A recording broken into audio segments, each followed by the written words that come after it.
Hi అండి, welcome to మా channel. ఈరోజు బంగాళదుంప కర్రీ చేసుకుందామండి. బంగాళదుంపలు తీసుకున్నానండి 1/2 కిలో. 3 టమాటాలు తీసుకున్నానండి. 2 ఉల్లిపాయలు తీసుకున్నానండి పెద్ద సైజు. కొద్దిగా కరివేపాకండి. 3 పచ్చిమిరపకాయలు తీసుకున్నానండి. స్టవ్ వెలిగించుకుందామండి. స్టవ్ వెలిగించుకున్నాం కదండి, ఆయిల్ వేసుకుందామండి. 4 స్పూన్లు ఆయిల్ వేసుకుంటున్నానండి నేను.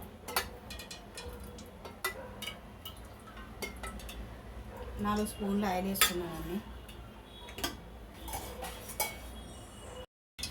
ఉల్లిపాయలు వేసుకుందామండి.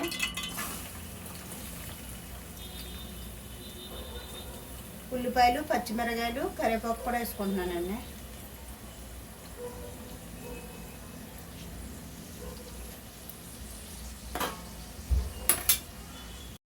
ఒక స్పూన్ సాల్ట్ కూడా వేసుకుంటున్నానండి ఉల్లిపాయల్లోనే. ఇప్పుడు కలుపుకుందామండి.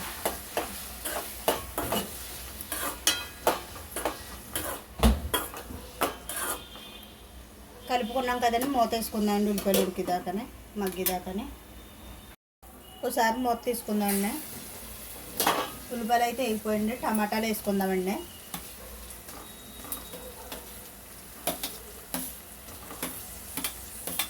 ఒకసారి కలుపుకుందామండి.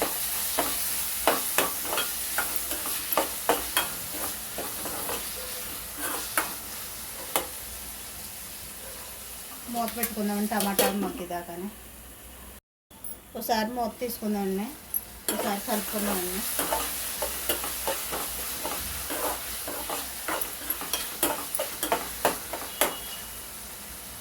ఇంకో 2 నిమిషాలు మూత పెట్టుకుందామండి.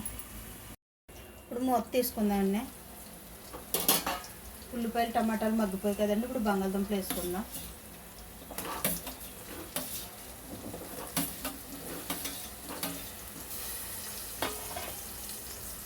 అలాగే 1/2 స్పూన్ పసుపు వేసుకుంటున్నానండి. ఒకసారి కలుపుతాను.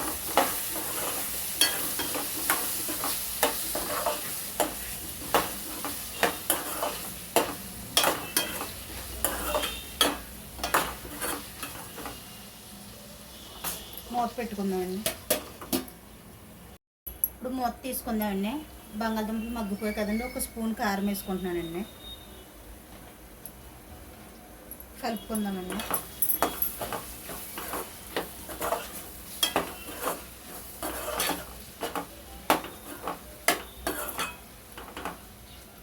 ఒకసారి మూత పెట్టుకుందామండి. కారం పచ్చివాసన పోయేదాకా. ఇప్పుడు వాటర్ వేసుకుందామండి.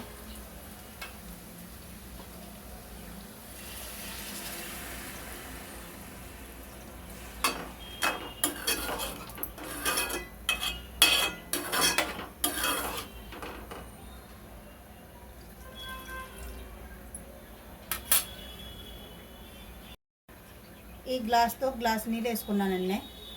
ఇప్పుడు మూత పెట్టుకుందామండి. ఒకసారి మూత తీసి కలుపుకుందామండి. దగ్గర పడిపోయింది కదండి. ఇందులో కొద్దిగా సాల్ట్ వేసుకుంటున్నానండి. ఇందాక ఉల్లిపాయలు వేపుతో కొద్ది స్పూన్ వేసుకున్నాను కదండి, చిటుకుడు వేసుకుంటున్నాను. కొంచెం దగ్గర పడేదాకా మూత వేసుకుందామండి. ఇప్పుడు మూత తీసి చూద్దామండి. కూర అయితే అయిపోయిందండి.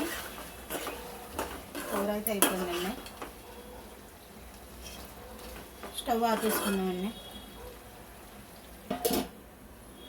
స్టవ్ ఆపేసుకుంటున్నామండి.